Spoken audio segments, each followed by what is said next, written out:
എല്ലാവർക്കും എൻ്റെ പുതിയ ഒരു വീഡിയോയിലേക്ക് സ്വാഗതം. ഇന്നത്തെ ദിവസത്തിൻ്റെ പ്രത്യേകത അറിയാലോ അല്ലേ? സെപ്റ്റംബർ 5 അധ്യാപക ദിനം. ഞാൻ മുമ്പൊരു വീഡിയോ ചെയ്തിട്ടുണ്ട്. അധ്യാപക ദിനത്തിൽ നല്ല അധ്യാപകർക്ക് വേണ്ട ഗുണങ്ങളെക്കുറിച്ചൊരു വീഡിയോ ചെയ്തിരുന്നു. പിന്നെ ഈ ഇടയ്ക്ക് വേറൊരു ചെറിയ വീഡിയോ ചെയ്തിരുന്നു, അധ്യാപകരെങ്ങനെ ആയിരിക്കരുത് എന്നും ചെയ്തിരുന്നു. ഇന്നിപ്പോൾ ഞാൻ വ്യത്യസ്തമായിട്ടൊരു വീഡിയോയാണ് ചെയ്യുന്നത് ഈ വിഷയത്തിൽ തന്നെ. അപ്പോൾ ടീച്ചർ എന്നുള്ളതിൻ്റെ ഫുൾ ഫോം എന്താണ്? T for talent, E for empathy, A for attitude, C for compassion, H for honesty, E for enthusiasm and R for responsibility. അല്ലേ? അതാണ് ടീച്ചർ എന്നുള്ളതിൻ്റെ ഫുൾ ഫോം. ഇനി നമുക്കത് ഓരോന്നായിട്ട് നോക്കാം. ഓരോന്നിൻ്റെ വിശദീകരണം എന്താണെന്ന് നോക്കാം. എന്താണ് ആദ്യത്തെ ലെറ്റർ സൂചിപ്പിക്കുന്നത്? ടാലൻറ്റ്. അതായത് നല്ല ഒരു അധ്യാപകൻ അല്ലെങ്കിൽ ഒരു അധ്യാപിക വളരെ ടാലൻറ്റഡ് ആയിട്ടുള്ള ഒരു വ്യക്തിയായിരിക്കണം. ഈ ടാലൻറ്റ് എന്നതുകൊണ്ട് എന്താണ് ഉദ്ദേശിക്കുന്നത്? ഞാനെന്ന വ്യക്തിക്ക്, ഞാനെന്ന അധ്യാപികയ്ക്ക് ഒരുപാട് ഗുണങ്ങളുണ്ട് അല്ലെങ്കിൽ ഒരുപാട് കഴിവുകളുണ്ട്, അതല്ല പ്രധാനം. നമ്മൾ കുട്ടികളെ കയ്യിലെടുക്കാൻ ഒരു പ്രത്യേക ടാലൻറ്റ് തന്നെ വേണം. അത് നമുക്ക് സ്വാഭാവികമായ നമ്മുടെ ഒരു സമീപന രീതിയും അതുപോലെ തന്നെ നമുക്ക് ജന്മസിദ്ധമായ ഒരു കഴിവും, കുട്ടികളെ സ്നേഹിക്കാനും ചേർത്ത് നിർത്താനും ഒക്കെയുള്ള ഒരു കഴിവും, കുട്ടികളിലേക്ക് കാര്യങ്ങൾ എത്തിക്കാനുള്ള ഒരു കഴിവും ഒക്കെ ഒന്ന് വേറിട്ട കഴിവ് തന്നെയാണ്. അപ്പോൾ എത്ര വളരെ സങ്കീർണമായ പ്രശ്നങ്ങളെയും ലളിതവൽക്കരിച്ച് സിമ്പിളായി രസകരമായി കുട്ടികളിലേക്ക് എത്തിക്കാൻ കഴിയണം. ഓരോ സബ്ജക്റ്റും പഠിപ്പിക്കുന്ന അധ്യാപകന് ഈ കഴിവുണ്ടായിരിക്കണം. പ്രത്യേകിച്ച് മാത്തമാറ്റിക്സ്, സയൻസ് വിഷയങ്ങൾ ഒക്കെ പഠിപ്പിക്കുന്ന അധ്യാപകർക്ക് ഈ കഴിവ് കൂടുതൽ വേണം, അല്ലേ? കാര്യം അത്തരം വിഷയങ്ങളിലാണല്ലോ വളരെ സങ്കീർണമായ ഇക്വേഷൻസും അതുപോലെ തന്നെയുള്ള കാര്യങ്ങളൊക്കെ വരുന്നത്. അപ്പോൾ എന്താണ് T കൊണ്ട് ഉദ്ദേശിക്കുന്നത്? നമ്മൾ കുട്ടികളിലേക്ക് വളരെ രസകരമായും ലളിതമായും വേണം സങ്കീർണമായ പ്രശ്നങ്ങളെ ഇട്ടുകൊടുക്കാൻ, അവതരിപ്പിക്കാൻ. അങ്ങനെ പഠനത്തിൽ കുട്ടിക്ക് താല്പര്യം വളർത്തുകയും പഠനം രസകരമാക്കി മാറ്റുകയും വേണം എന്നതാണ് ഈ ടാലന്റ് എന്ന വാക്കുകൊണ്ട് ഉദ്ദേശിക്കുന്നത്. രണ്ടാമത്തെ ലെറ്റർ എന്താണ്? ഇ ഫോർ എമ്പതി. എമ്പതി എന്ന വാക്കിന്റെ അർത്ഥം അറിയാമല്ലോ, സഹാനുഭൂതി. സിമ്പതി അല്ല, എമ്പതി. അപ്പോൾ നമുക്ക് കുട്ടികളോട് എപ്പോഴും സഹാനുഭൂതിയും സഹതാപവും ഒക്കെ വേണം. അവരുടെ വ്യക്തിപരമായ ആവശ്യങ്ങൾ, കാര്യങ്ങളെല്ലാം കേൾക്കാൻ ഉള്ള ക്ഷമയുള്ള ഒരു മനസ്സുണ്ടാവണം. അവരെ നമ്മൾ ചേർത്ത് നിർത്തണം. അവരുടെ ഫീലിങ്സ്, ഇൻഡിവിജ്വൽ നീഡ്സ്, സ്ട്രഗിൾസ് എല്ലാം നാം മനസ്സിലാക്കണം. അവരുടെ വൈകാരികമായ കാര്യങ്ങൾ, അതുപോലെ തന്നെ പ്രത്യേകിച്ച് ടീനേജിൽ കൂടെയൊക്കെ കടന്നു പോകുന്ന കുട്ടികളെന്ന് പറയുമ്പം വൈകാരിക തലം വളരെ അപക്വമായിരിക്കും, അല്ലേ?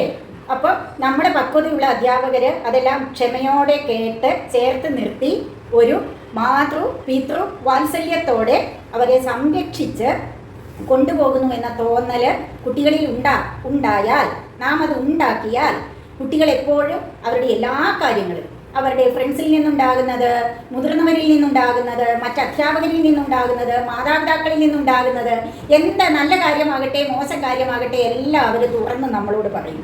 അങ്ങനെ 100% നമ്മൾ കുട്ടികളോട് സപ്പോർട്ടീവായിരിക്കണം. നമ്മൾ സപ്പോർട്ടീവാണെന്ന് കണ്ടാൽ ആ കുട്ടികൾ നമ്മളെ നിറഞ്ഞ മനസ്സോടെ ബഹുമാനിക്കുകയും ചെയ്യും, സ്നേഹിക്കുകയും ചെയ്യും. അത് ആ വിഷയം പഠിപ്പിക്കുന്ന അധ്യാപകരോടുള്ള സ്നേഹം ആ വിഷയത്തിൽ പ്രകടമാവുകയും അവർക്ക് നല്ല സ്കോർ വാങ്ങാൻ സാധിക്കുകയും ചെയ്യും. അടുത്ത ലെറ്റർ എന്താണ്?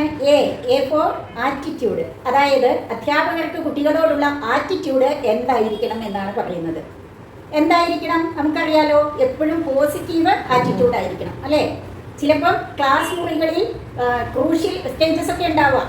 ആ സമയത്തും നമ്മൾ സ്വയം നിയന്ത്രണം, ആത്മനിയന്ത്രണം പാലിക്കണം.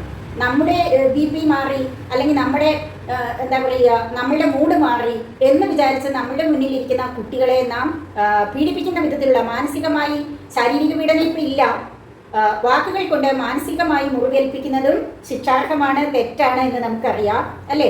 പണ്ട് കാലത്തെ നമ്മളൊക്കെ പഠിക്കുമ്പോൾ പണ്ടത്തെ തലമുറയിലെ അധ്യാപകരെ പോലെ വഴക്കും ചീത്തയൊന്നും ഇപ്പോൾ ആരും പറയുന്നില്ല, അത് നിയമവിരുദ്ധവുമാണ്. എങ്കിലും നമ്മൾ വികാരാധീനരാകുമ്പോൾ നിയന്ത്രണം വിട്ടുപോയിട്ട് കുട്ടികളെ മുറിവേൽപ്പിക്കുന്ന വിധത്തിലുള്ള വാക്കുകൾ പറയാൻ പാടില്ല. എപ്പോഴും പോസിറ്റീവ് ആറ്റിറ്റ്യൂഡ് വളർത്തുന്ന അവരുടെ ജീവിത പുരോഗതിയിലും പഠനത്തിലും ഒക്കെ താല്പര്യമുണർത്തുന്ന, പോസിറ്റീവ് ചിന്താഗതി വളർത്തുന്ന പോസിറ്റീവ് വാക്കുകൾ മാത്രം നാം സംസാരിക്കുക. അതായിരിക്കണം ക്ലാസ് റൂമിലെ നമ്മുടെ ശബ്ദത്തിൻ്റെ ടോൺ തന്നെ അതായിരിക്കണം. പോസിറ്റീവായ കാര്യങ്ങൾ മാത്രം പറയുക. ഇനി അല്പം വികൃതികളായ കുട്ടികൾ കാണും, തെറ്റുകുറ്റങ്ങൾ കാണും, കുട്ടികളല്ലേ, നമ്മളവരെ അടുത്ത് വിളിച്ച് സ്നേഹ സാന്ത്വനം പകർന്ന് പോട്ടെ സാരമില്ല ഇനി ആവർത്തിക്കരുത് എന്ന് പറഞ്ഞ് പോസിറ്റീവ് തിങ്കിങ്ങിലേക്ക് കുട്ടികളെ കൊണ്ടുവരിക എന്നുള്ളതാണ് ഇത് ഒരു അധ്യാപകന് വേണ്ട ഏറ്റവും വേണ്ടപ്പെട്ട ഒരു ഗുണമാണ്. നെക്സ്റ്റ് ലെറ്റർ എന്താണ്? C for compassion. അതിൻ്റെ അർത്ഥം എന്താണ്? ദയ, സ്നേഹം, കരുണ ഒക്കെയാണ്. അപ്പോൾ അധ്യാപകര് കുട്ടികളെ വളരെ കെയറിങ് ആയിരിക്കണം എന്നാണ് ഇവിടെ ഉദ്ദേശിക്കുന്നത്. വീടുകളിൽ മാതാപിതാക്കളോടൊപ്പം ചെലവഴിക്കുന്നതിനേക്കാൾ കൂടുതൽ സമയം കുട്ടികൾ വിദ്യാലയത്തിൽ അധ്യാപകരോടൊപ്പമാണല്ലോ ഉള്ളത്, അല്ലേ? അവിടെ നമുക്ക് കുട്ടികൾക്ക് വീട്ടിൽ കിട്ടുന്നത് പോലെയുള്ള ഒരു കെയറിങ് കൊടുക്കണം. നമ്മൾ ഇമോഷണൽ ഗൈഡൻസ് കൊടുക്കണം. അതുപോലെ അവർ ഫേസ് ചെയ്യുന്ന ചലഞ്ചസ്, സ്ട്രഗിൾസ് ഒക്കെ, ഡിഫിക്കൽട്ടായ പ്രശ്നങ്ങൾ ഒക്കെ നേരിടാൻ വേണ്ടിയിട്ടുള്ള ഒരു വൈകാരിക സപ്പോർട്ട്, ഇമോഷണൽ ആയിട്ടുള്ള ഒരു സപ്പോർട്ട് കൊടുക്കുക എന്നതാണ് സി എന്ന ലെറ്റർ സൂചിപ്പിക്കുന്ന കമ്പാഷൻ എന്ന വാക്കുകൊണ്ട് ഉദ്ദേശിക്കുന്നത്. ഇത് ഒരു നല്ല അധ്യാപകന് വേണ്ട ഏറ്റവും നല്ല ഒരു ക്വാളിറ്റിയാണ്. അടുത്ത വാക്ക് എന്താണ്? ഹോണസ്റ്റി ആയിരിക്കണം ഒരു ടീച്ചർ എന്നുള്ളതാണ്. സത്യസന്ധത, വിശ്വാസ്യത ഉണ്ടായിരിക്കണം. ഈ വിശ്വാസ്യതയാണ്, വിശ്വസ്തതയല്ലേ എല്ലാം എന്ന് ചോദിക്കുന്നത് പോലെ ഈ ഒരു വിശ്വാസ്യത ടീച്ചർ സ്റ്റുഡൻറ് റിലേഷൻഷിപ്പിൽ ഉണ്ടാകേണ്ടത് ഏറ്റവും അത്യന്താപേക്ഷിതമായ ഒരു കാര്യമാണ്. ഒരു ടീച്ചറോട് കുട്ടിക്ക് വിശ്വാസ്യതയുണ്ടെങ്കിൽ, ആ ടീച്ചറിനെ വിശ്വസിക്കാം എന്ന് തോന്നിയാൽ ആ കുട്ടി എല്ലാ കാര്യങ്ങളും ഒന്നും മറച്ചു വയ്ക്കാതെ നമ്മളോട് പറയും. അത് നമ്മൾ മറ്റുള്ളവരോടോ അല്ലെങ്കിൽ മറ്റ് സഹപ്രവർത്തകരോടോ പറഞ്ഞ് ആ കുട്ടിയെ അപമാനിക്കാൻ ഒരിക്കലും മുതിരാൻ പാടില്ല. അത് നമ്മുടെ ഹൃദയത്തിൽ താക്കോലിട്ട് പൂട്ടിവെക്കുക തന്നെ വേണം. ഓരോ കുട്ടിയും വ്യത്യസ്തമായ സാഹചര്യത്തിൽ നിന്നാണ് വരുന്നത്. അവരുടെ സാമ്പത്തികമായ നിലവാരവും പഠന നിലവാരവും വ്യക്തിപരമായ കാര്യങ്ങളിലെ വ്യത്യാസവും ഒക്കെ ഉണ്ടാവും. ബുദ്ധിപരമായ തലത്തിൽ ഏറ്റക്കുറച്ചിലൊക്കെ ഉണ്ടാവും. പക്ഷേ അവരെ നമ്മൾ ചേർത്ത് നിർത്തുന്നു, നമ്മളെ വിശ്വസിക്കാമെന്ന് ഒരു പൂർണ്ണ ബോധ്യം കുട്ടികളിൽ ഉണ്ടാക്കിയെടുക്കാൻ ഓരോ അധ്യാപകനും കഴിയണം. അതാണ് ഹോണസ്റ്റി എന്ന വാക്കുകൊണ്ട് ഉദ്ദേശിക്കുന്നത്. അടുത്ത ലെറ്റർ ഇ ഫോർ എന്തൂസിയാസം. അതായത് ഉത്സാഹം, ആവേശം എന്നൊക്കെയാണ് വേർഡ് മീനിങ്.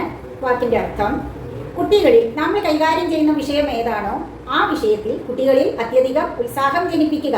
അവരെ ആ വിഷയം പഠിക്കാൻ, ആ വിഷയത്തെക്കുറിച്ച് കൂടുതൽ അറിയാൻ ആകാംക്ഷയുള്ളവരാക്കി മാറ്റുക, ഉത്സാഹമുള്ളവരാക്കി മാറ്റുക.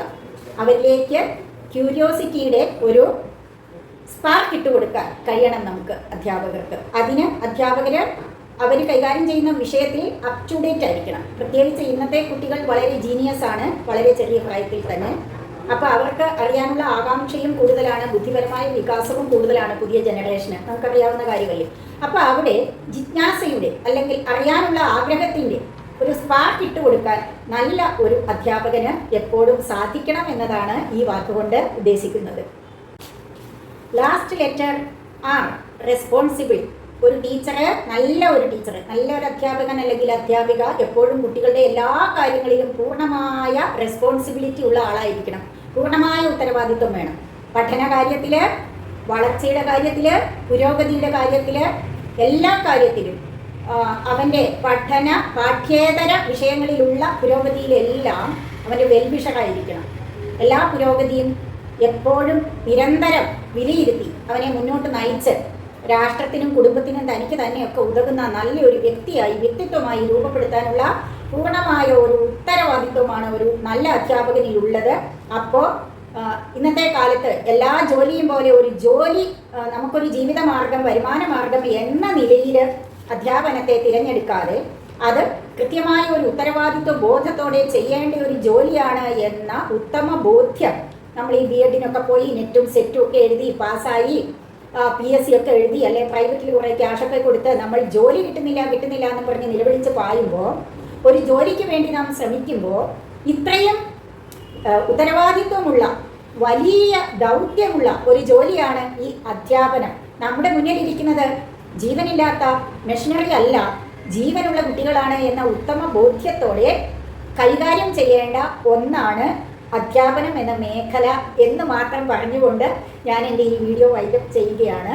നിങ്ങൾക്ക് വീഡിയോ ഇഷ്ടപ്പെട്ടുവെങ്കിൽ ഷെയർ ചെയ്യുക, ലൈക്ക് ചെയ്യുക. എൻ്റെ ചാനൽ ആദ്യമായി കാണുന്നവരാണെങ്കിൽ ഒന്ന് സബ്സ്ക്രൈബ് ചെയ്ത് സപ്പോർട്ട് ചെയ്യുക. അപ്പോൾ വീണ്ടും കാണാം. ബൈ.